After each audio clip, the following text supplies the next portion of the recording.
Le Marzen, ce système qui collectionne les scandales liés à l'espionnage, se retrouve encore une fois sous les feux des projecteurs après les nouvelles révélations dans l'affaire du Marokgate, dans laquelle le Maroc cherchait à influencer des députés européens en échange de certaines faveurs politiques. Un vaste réseau d'espionnage orchestré par le Marzen met en lumière une stratégie qui semble aller bien au-delà des simples activités de renseignement. Les détails avec Elisabeth Belkacema.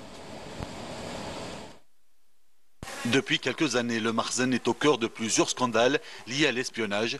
Après l'affaire Pegasus, un logiciel utilisé pour infiltrer les téléphones de personnalités politiques, journalistes et militants à travers le monde, d'autres révélations continuent d'éclater, remettant en question les pratiques du régime du Marzen.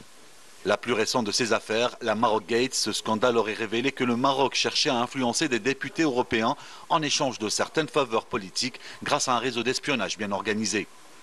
En Espagne, 7 agents marocains ont été arrêtés sur une période de 10 ans.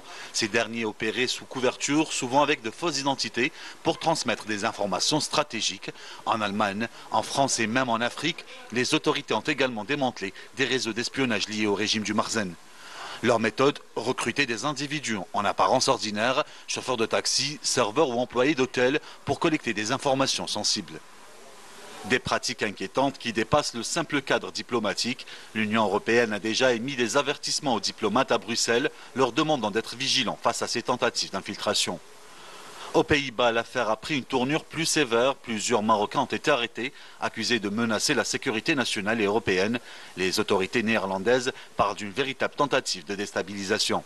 Le Marzen s'appuie sur sa diaspora à l'étranger pour effectuer des opérations d'espionnage qui sont parfois confiées à des simples citoyens. Ces derniers sont parfois victimes de chantage de la part des services marocains. S'ils ne coopèrent pas, ils s'en prendraient à leur famille restée au Maroc. Ce vaste réseau d'espionnage orchestré par le Marzen met en lumière une stratégie qui semble aller bien au-delà des simples activités de renseignement, avec des répercussions potentielles sur les relations diplomatiques entre le Maroc et plusieurs pays européens.